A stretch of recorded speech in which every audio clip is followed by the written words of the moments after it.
At tunay naman pong isinabuhay ko ng maging matibay ang loob ko. Dahil sa ilang dekada ko nang nasa serbisyo, talaga naman pong samut-saring batikos at pangungutya na rin ang aking natanggap. Hindi maaaring maghugas ng kamay ang operator ng taxi or jeepney kapag nakasagasa ng kanyang driver, ang kanyang driver. Bakit pa kailangang paghalu-haluin ang aking mga sinabi at sadyaing magsingit pa ng isang salita sa aking pahayag? Sa mismong pagmamaniobra na ito, malinaw na may layuning baluktutin ang simpleng kahulugan ng aking sinabi. Bakit tila ako ang palagi niyang tinatarget? Ano ang tunay na layunin ng patuloy at piling pagtutok laban sa aking mga pahayag at paninindigan? Ano bang dahilan kinakailangan niyang baluktutin ang aking mga pahayag at ipilit ang isang salaysay na malinaw na taliwas sa aking tunay na paninindigan?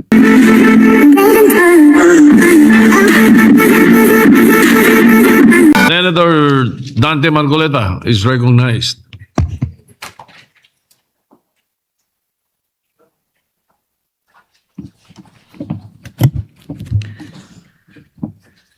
Thank you, Mr. President. Mr. President, I rise today on a matter of personal and collective privilege to clarify and stand for the truth amidst the barrage of twisted narratives thrown upon me these days. My position has always been clear. We will protect what is rightfully ours and firmly uphold our rights under international law. Any statement alleging that I said, suggested, or implied that we should give up the Calayan Island Group is completely false. I have never wavered on this principle, Mr. President, and I will not allow misinformation to distort what we all profess to die for.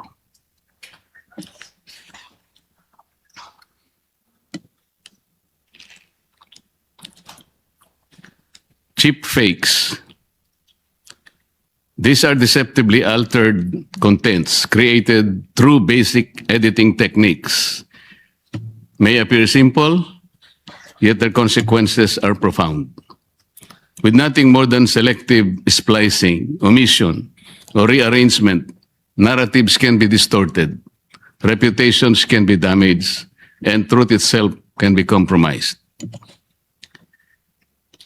It is within this context that I seek to clarify the record and confront the dangers posed by deliberate misrepresentation. Mr. President, being one of the neophyte senators in this august chamber, I brought not only my passion to serve our countrymen, but also my hard-earned integrity as a public servant. I know for a fact that government officials should not be onion-skinned. At tunay naman pong isinabuhay ko ng maging matibay ang loob ko. Dahil sa ilang dekada ko nang nasa serbisyo, talaga naman pong samut-saring batikos at pangungutya na rin ang aking natanggap. Mr. President, criticisms per se are understandable, but intentional distortion of statements is clearly unacceptable. On 4 February 2026, the Commission on Appointments held a hearing for the confirmation of the ad interim appointments of the members of the Armed Forces of the Philippines. During the said confirmation hearing, I underscored that the Philippine Exclusive Economic Zone, EEZ, and the West Philippine Sea, WPS, are legally distinct from each other, emphasizing that the 2016 arbitral award clarified only the country's EEZ and continental self-entitlements and did not rule on the issue of WPS. I further explained that certain Philippine-occupied features in the KIG lie beyond the EEZ. And because their enclave territorial seas are included in the West Philippine Sea as defined by RA 12064, their inclusion in the plotting of the WPS map could be an insurmountable task. Within this context, I gave a hypothetical way out about giving up the KIG, which was only meant to illustrate the legal obstacles and physical difficulty of delineating the West Philippine Sea that will encompass waters of the KIG in the high seas, highlighting the dilemma rather than advocating abandonment. Then, on 5 February 2026, one of our colleagues in this chamber caused the publication through his official social media account of a spliced and manipulated compilation of statements I have made during the aforesaid Commission on Appointments hearing. The said post presented a video compilation at sabay-sabay po nating panoorin ito. Patayan natin dito for something that is not even within our EEC. Ang gawin natin po para madali, i-give up natin yung KIG. Ang nag-govern pa rin yung international law. So atin yung Kalayaan Island Group. We call now on Captain Jess B. Pilar, Philippine Navy, the most senior among the officers now under consideration. Meron po tayong mga isla na occupied natin ngayon. Ito yung Kalayaan Island Group. Ngunit, they are way beyond our EEC. Wala doon sa limit ng ating exclusive economic zone. Being a member of the armed forces, our seas, our rights, and our future, and we just stick to what is legally ours, what is stated in our law, sir. I'd like to congratulate you for responding very well to the questions of the Honorable Marcoleta. At first glance, Mr. President, the video may appear to convey precisely the narrative it was designed to suggest. However, that impression is fundamentally misleading. Recognizing the implications of such a portrayal, I formally wrote to said colleague and sought clarification as to the purpose and intent of publishing a spliced video which seemed to have deliberately tweaked the import of my statements and portrayed in a manner as though I was advocating the surrender of a portion of our territory. Ayan po yung aking sulat, Mr. President, a one-page letter. Ayan naman po yung 3 pahina na sagot sa akin, Mr. President. In his reply letter, he characterized my concerns in this manner, and I quote, "Allegations that the video excerpt was deliberately crafted to mislead or that it was altered to deceive are serious in nature and demand substantiation. None has been provided." I strongly disagree, Mr. President. The substantiation lies in the record itself. The official transcript and the unedited proceedings plainly demonstrate how my statements were taken out of context and presented in a manner that materially altered their meaning. Ilalantad ko po ito maya-maya ng konti, Mr. President. He further stated, and I quote, "For your information, I do not exercise editorial control nor oversee the day-to-day uploading of content on the said page, which is maintained by my office as part of our regular public information efforts with materials drawn from official and publicly verifiable proceedings." Again, I strongly disagree, Mr. President. Even if he does not exercise direct editorial control, responsibility still lies with his office for ensuring that the materials they publish accurately reflect the context and intent of the proceedings. Hindi po pwedeng sabihin, hindi ako ang direktang gumawa. This is a clear attempt to shift one's responsibility. So stated by our colleague in his letter. Sa batas at prinsipyo ng pamamahala, may tinatawag na command responsibility. Hindi maaaring maghugas ng kamay ang operator ng taxi or jeepney kapag nakasagasa ng kanyang driver, sa ilalim ng batas at ng prinsipyo ng vicarious liability.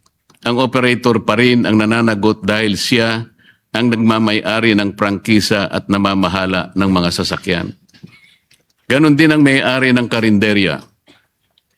Kapag may na food poison, Dahil sa pagkaing inihain, hindi niya maaring ituro ang kusinera at sabihing siya ang nagluto. Sa mata ng batas, ang may-ari ng karinderya ang may pananagutan sa kalidad at kaligtasan ng pagkain. Sa paghahalin tulad po, Mr. President, sa kaso ng driver at kusinera, kahit ang lahat ay nangyari nang hindi sinasadya, nananagot pa rin ang may-ari. Sa kaso ng splice video, na maliwanag namang sinadya, lalong dapat managot ang may-ari, lalo pa kung siya ay talaga namang sangkot sa paggawa nito. Lastly, said colleague maintained that the video merely reflects what was posted in the Commission's official broadcast, and I quote, "Be that as it may, an objective viewing of the subject video would show that it is merely an excerpt from the official live broadcast of the Commission on Appointments hearing." Again, I strongly disagree, Mr. President. The truth is, it is a corrupted excerpt taken from the official live broadcast of the Commission on Appointments, presented in a way that selectively edited or rearranged my words for the purpose of distorting the meaning and misleading the people. Mr. President, his explanations do not address the central issue. The concern is not the source of the footage, but the manner in which it was spliced and deceptively presented. Appearances, as we know, can be engineered. The compilation was not an honest representation of the proceedings. What was shown was not the substance of the discussion, but manufactured impression. One that rearranged fragments of my remarks to create a meaning I neither intended nor expressed. Mr. President, kung ang simpleng pahayag nga ay nabibigyan ng iba't ibang interpretasyon, depende kung sino ang nakakarinig. Paano pa kaya ang pinagsama-sama at pinagtagpi-tagping piraso ng salaysay? Hindi ba't mas maraming malilihis sa tunay na konteksto at mensahe na nais maiparating? These statements were maliciously lifted, compiled, and used without consideration of its context. The complete transcript of the hearing would clearly show that there was no intent to surrender our rightful territory.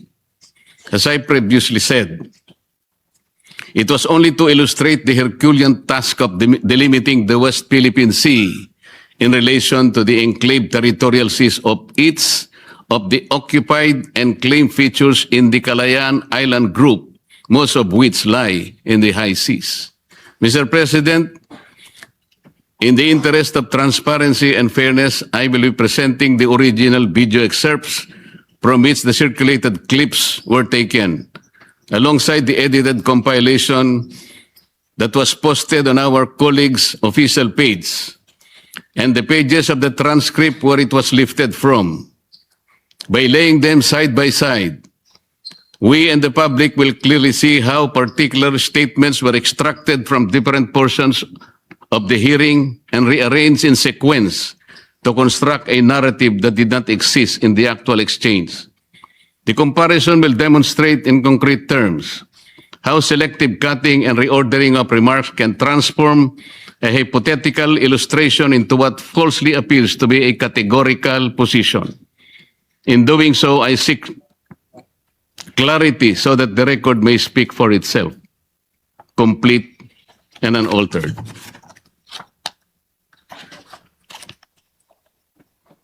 Papatayan natin dito for something that is not even within our EEC.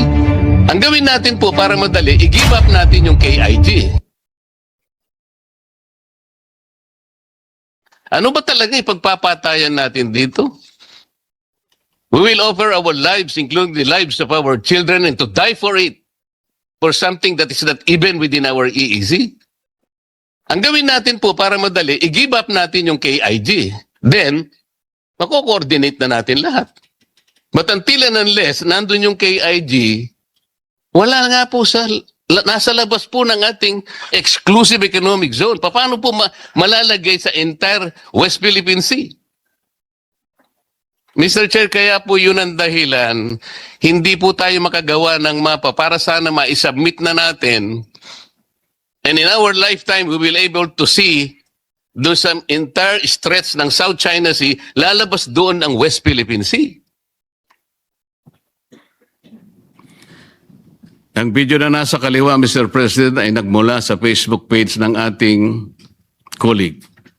Yung nasa kanan po ay ang original na video. Mapapansin po ninyo, ang pinagkunan po niya, pinagsama-samang salita upang mabuo ang isang pangungusap. Katulad po ang nakalagay sa yan po nakikita ninyo. Yung kulay pink po sa baba, nakalagay, Senator Marcoleta, ano ba talaga ang pinagpapatayan natin dito for something that is not even within our EEC? Ang gawin po natin para madali, i-give up natin yung KIG. Tingnan po ninyo yung mga phrases, mga parirala, mga salita na nakukulayan ng yellow.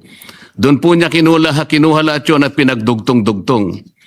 Yung una pong nasa yellow ay page 22, line 9. Yung CCA live timestamp po ay 10649 to 10652. Yung pangalawa pong nasa yellow at yung pangatlo page 22, lines 10 to 12.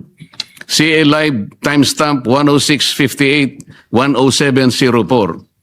Diyan po ninyo makikita na pinagdugtong-dugtong lang po ang aking sinabi para sa ganon makapagporma ng isang pangungusap na mag-iiba ang kanyang kahulugan.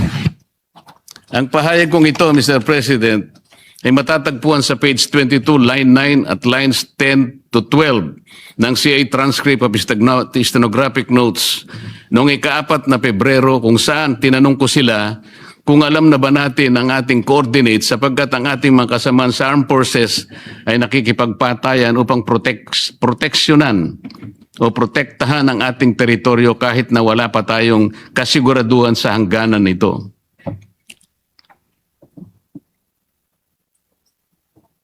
Nag-govern pa rin yung international law. So atin yung Kalayaan Island Group. Nag-govern pa rin yung international law, di ba? This was made formal by the arbitral ruling. Di ba? So atin yung Kalayaan Island Group. Yung nasa kaliwa po, ito po yung cheap fake. Yung nasa kanan, yan po yung original, Mr. President. Dito sa video clip na yan, ay makikita natin na ang ating kasamahan na sinasabi na international law pa rin daw ang nag-govern at sa atin pa rin ang Kalayaan Island Group na tila ba ay sagot niya sa aking naunang pahayag. Hindi po ito ang nangyari. Ayan po ang tunay na pagkakasabi, Mr. President. Yung pong nasa yellow uli, nasa page 28, line 6-7, CA live timestamp 11937 to 11939. Hanggang sa huling dilaw, Mr. President, page 28, line 8, CA live timestamp 1945, 1947. Binuo sa isang salita na nandun po sa pink para lang makakuha ang nag-govern pa rin ang international law, so atin ang Kalayaan Island Group. Ang pahayag niyang ito ay matatagpuan sa page 28, line 6-8, 6-8 ng TSN, kung saan tinanong niya si Captain Pilar kung alam ba niya ang Presidential Decree 1596. Slide po. Meron po tayong mga isla na occupied natin ngayon. Ito yung Kalayaan Island Group. Ngunit, they are way beyond our EEC. Wala doon sa limit ng ating exclusive economic zone. Being a member of the armed forces, our seas, our rights, and our future. And we just stick to what is legally ours, what is stated in our law, sir. The department believes that escalation, even in public messaging, should be undertaken only when it advances clear strategic objectives and the national interest. Ano pong strategic objective o national interest ang na-achieve natin sa ginawa ni Commodore Tariela na magpakita ng ganong mga statements at mga caricatures sa uncompromising at nakakahiyang paglalarawan sa kanilang head of state? What did we gain strategically in terms of national interest? Meron po ba? Your Honor, I cannot answer on that. Hindi, sa panukat mo lang. Sir, being a member of the armed forces, we are voicing out the term RCs, our rights and our future, and we just stick to what is being dictated in our what is legally ours and what is stated in our law, sir. What is legally ours must be defended.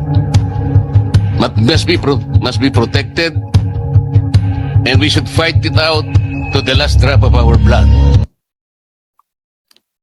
Sir President, sa mga video clips naman Meron na yan, po tayong mga isla na occupied natin ngayon. Ito yung Kalayaan Island Group. Alam na po ninyo yon. Meron tayong 4 na features in the Kalayaan Island Group. Ito po yung Pagasa, yung Parola, yung Kota, at yung Lankiam. Captain, alam po ninyo yan. Incidentally, Mr. Chairman, itong 4 na features na occupied ng ating bansa, they are way, way beyond our EEC. Wala po sila sakop ng EEC. Alam po ba ninyo yon, Captain? Sa mga video clips na yan po, Mr. President, yan na po talaga nagkagulo-gulo. Ang mga pahayag kong ito ay matatagpuan sa page 19 at page 20 ng TSN, kung saan aking tinalakay ang Kalayaan Island Group at ang saklaw ng arbitral ruling. Ayan po yung mga salita na nakukulayan ng kulay dilaw na kanilang pinagdugtong-dugtong para magawa po yung isang pangungusap na nandyan po sa pink color.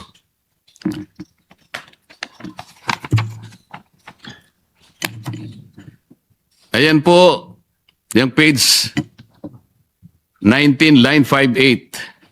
Nandyan na naman po yung 3 nakakulay na mga pahayag ko at pagkatapos pinagdugtong-dugtong uli para makakuha ng isang salita na nakukulayan sa kulay rosas. Makikita natin kung paano po nila pinaghalo-halo ang mga pahayag, Mr. President.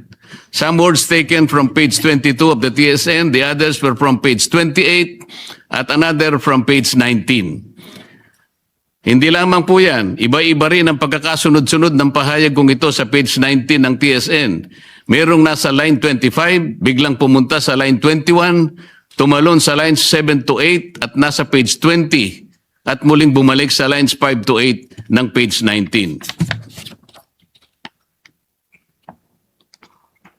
Incidentally, Mr. Chairman, itong 4 na features na occupied ng ating bansa, they are way, way beyond our EEC. Wala po sila sakop ng EEC. Meron po tayong mga isla na occupied natin ngayon. Ito yung Kalayaan Island Group. Ngunit, they are way, way beyond our EEC. Wala doon sa limit ng ating exclusive economic zone.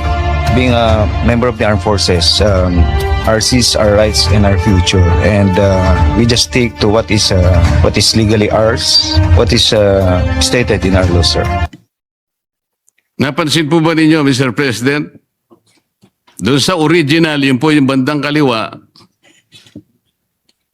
at saka yung kanan, bandang kanan, nagsingit sila ng isang salita ng ngunit para pagdugtungin po ang isang statement. With the insertion of the word ngunit, What was supposed to be a mere informative statement on the arbitral award suddenly evoked a negative connotation because it was connected to the KID, somehow portraying as if I was asserting that we cannot exercise sovereignty over the features outside the EEZ. It created an unwarranted sense of contradiction or mischaracterization, distorting the legal point I intended to emphasize.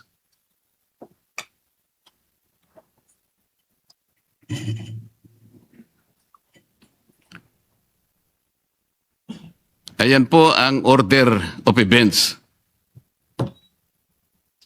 Mr. President.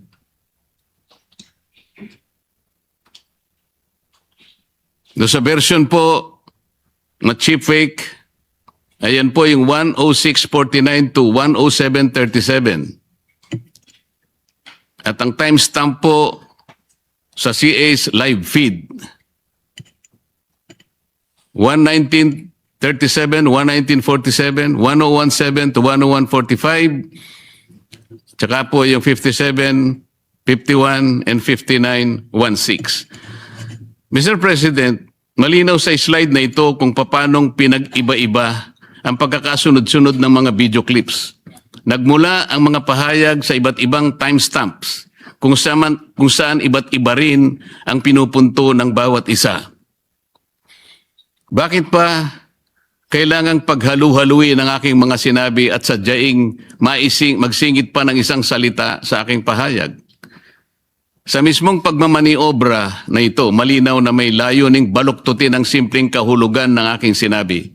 Ang salitang ngunit na kanilang isiningit para dugtungan ang isang pangungusap ay malinaw na matatagpuan sa page 19 ng TSN.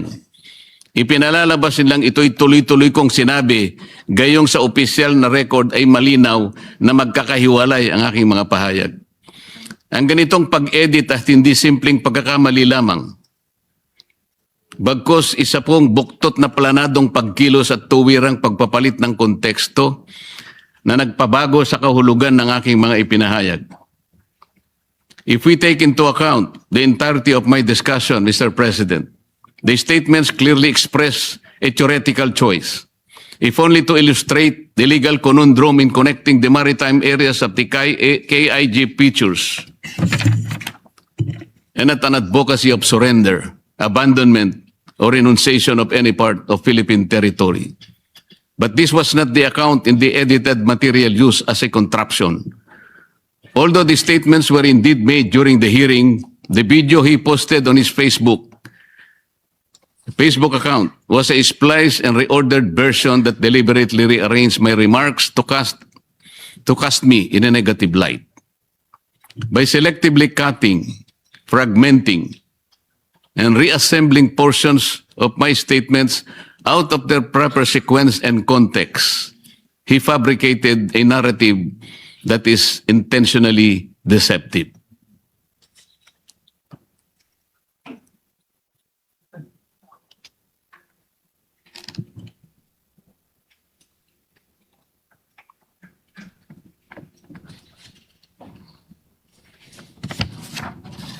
Sa mga slides na nakikita po natin, Mr. President, makikita rin natin kung paano umalingaw-ngaw ang epekto ng nasabing splice video sa iba't ibang TV networks, pahayagan sa social media, at sa mga kilalang personalidad sa politika. Mula sa isang inedit at pinagputol-putol na presentasyon, nabuo ang isang naratibong mabilis kumalat. Agad pinaniwalaan ng ilan at walang habas na ibinahagi nang hindi sinuri ang kabuuang konteksto ng aking mga pahayag.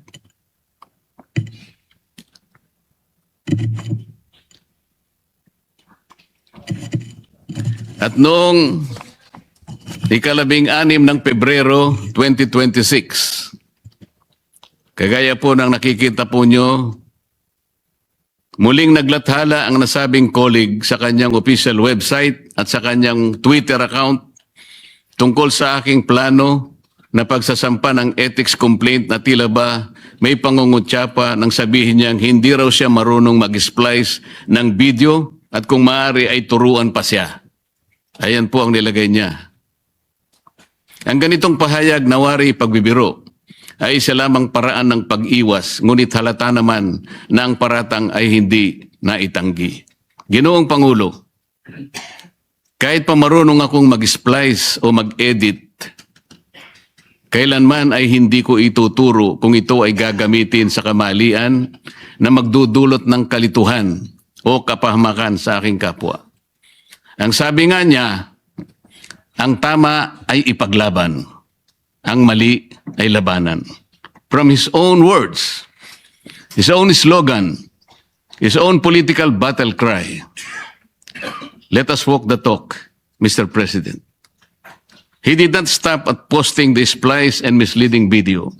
He continued to publish and disseminate statements on the same issue, repeatedly insinuating that I intended to surrender a portion of the country's territory, portraying me as a villain and himself the hero.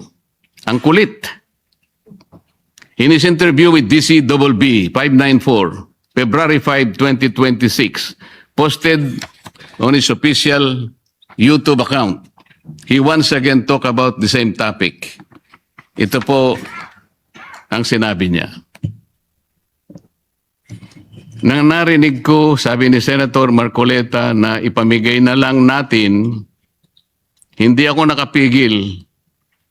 Doon, kailangang liwanagin natin kasi atin yan. At may basihan kung bakit atin yan. Sabi niya sa labas ng EEC, di ko matanggap yan kasi nandoon na may mga Pilipino sa Pag-asa Island.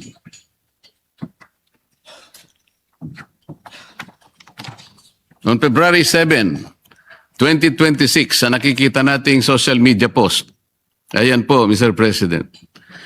The same colleague once again utilized his official Facebook page, website, and other social media accounts and published an article discussing the Kalayaan Island Group, asserting that relinquishing it would be tantamount to surrendering the entire nation. Through this subsequent posting, he reinforced the same insinuation and misleading narrative previously advanced. A narrative anchored on a distorted interpretation of my statements rather than on the true record of the proceedings. This development, Mr. President, naturally raises serious questions. What objective is being served by repeatedly advancing this narrative? Bakit tila ako ang palagi niyang tinatarget? Ano ang tunay na layunin ng patuloy at piling pagtutok laban sa aking mga pahayag at paninindigan?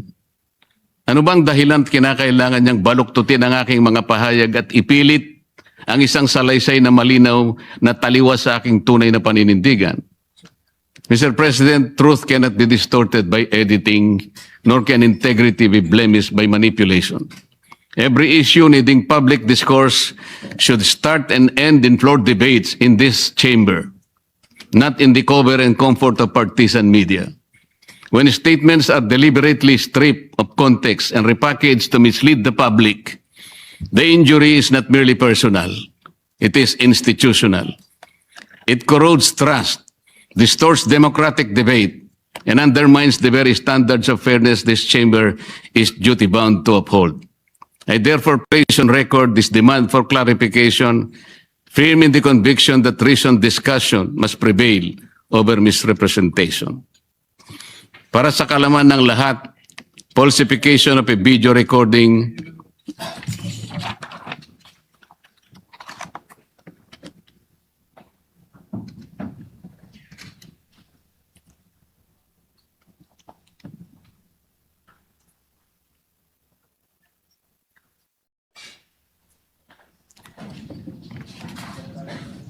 the deliberate manipulation, alteration, or fabrication of a video output to deceive, misrepresent, or to create false evidence.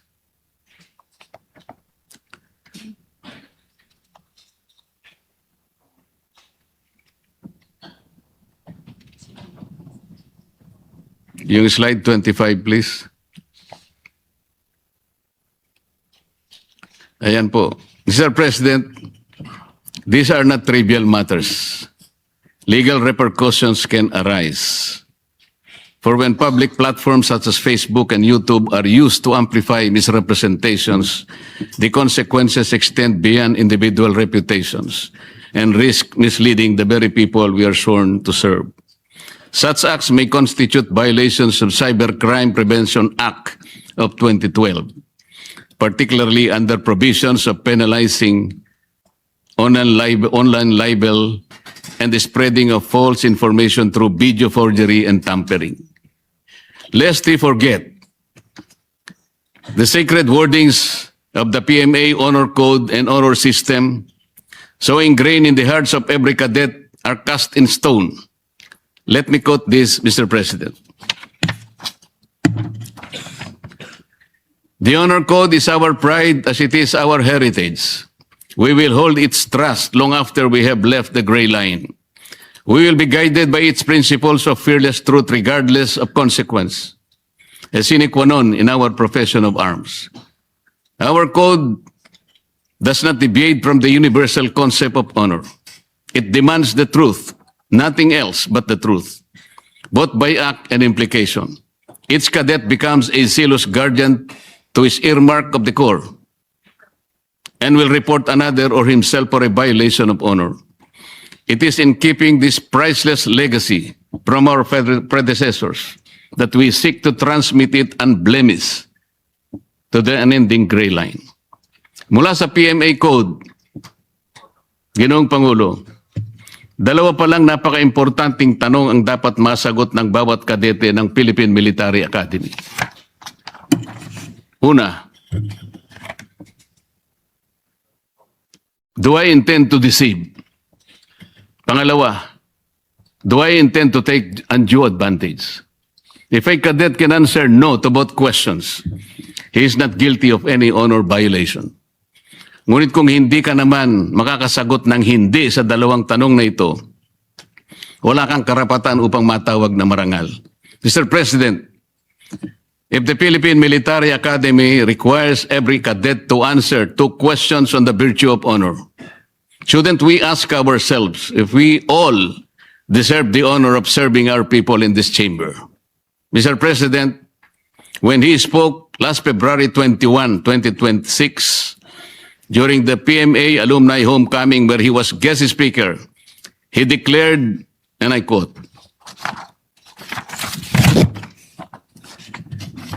"If the test of courage and loyalty transpires during times of danger, integrity is tested in positions of power and influence, especially when no one is looking."